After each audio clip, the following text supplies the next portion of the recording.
Sok jago, pelatih Vietnam tantang timnas Indonesia.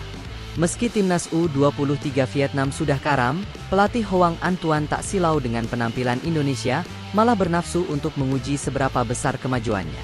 Dengan terhentinya Vietnam di perempat final Piala Asia U23 tahun 2024, maka selesai pulalah masa jabatan Anh Tuan sebagai pelatih.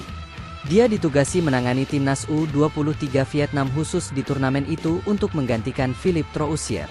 Troussier ditendang setelah timnas Vietnam dihajar Indonesia 2 kali beruntun dengan skor 1-0 dan 3-0 dalam putaran kedua kualifikasi Piala Dunia 2026 pada Maret lalu.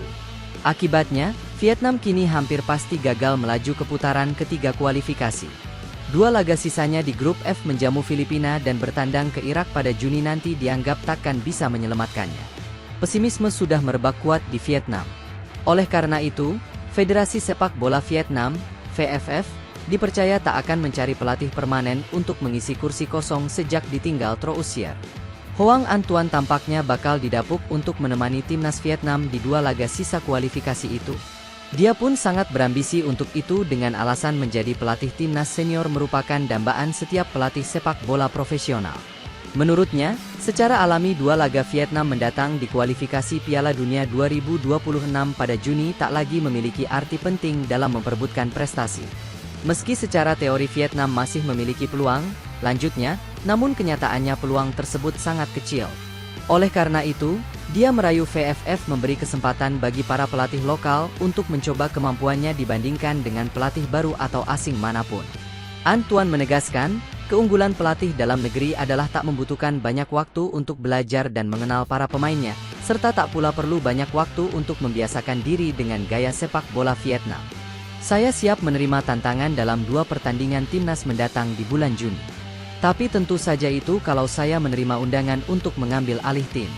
Sampai saat ini belum ada tawaran untuk saya, ungkapnya.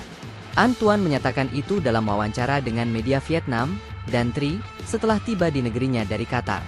Dalam wawancara itu juga terungkap bahwa Anh Tuan ingin sekali bertemu timnas U23 Indonesia di Piala Asia U23 tahun 2024.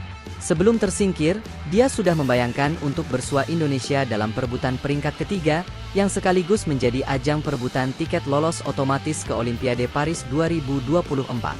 Pelatih berusia 55 tahun tersebut sempat berandai-andai mengalahkan Irak di perempat final, tapi kalah di semifinal. Dia juga mengandaikan timnas U23 Indonesia terhenti di semifinal, lalu bertemulah dengan Vietnam dalam perebutan peringkat ketiga. Saya tahu sepak bola Indonesia mengalami banyak kemajuan. Semakin mereka meningkat, semakin saya ingin berbenturan dengan mereka untuk melihat seberapa besar kemajuannya, ungkap Anh Tuan. Saya sama sekali tidak takut dengan lawan saya dari Indonesia saat ini, tegasnya. Itulah sebabnya dia sangat menyesali timnas U23 Vietnam gagal ke semifinal hanya gara-gara kesalahan fatal kiper Quan Van Chuan yang menjatuhkan pemain Irak, sehingga melahirkan penalti. Dengan sampai ke semifinal, lanjut Anh Tuan, setiap tim punya 3 kesempatan untuk lolos otomatis ke Olimpiade Paris 2024, yaitu sebagai juara, runner-up, dan peringkat ketiga. 1 kesempatan lainnya adalah lolos playoff melawan Guinea dari Afrika sebagai peringkat keempat. Anh Tuan awalnya yakin lolos ke Olimpiade dari jalur peringkat ketiga atau keempat.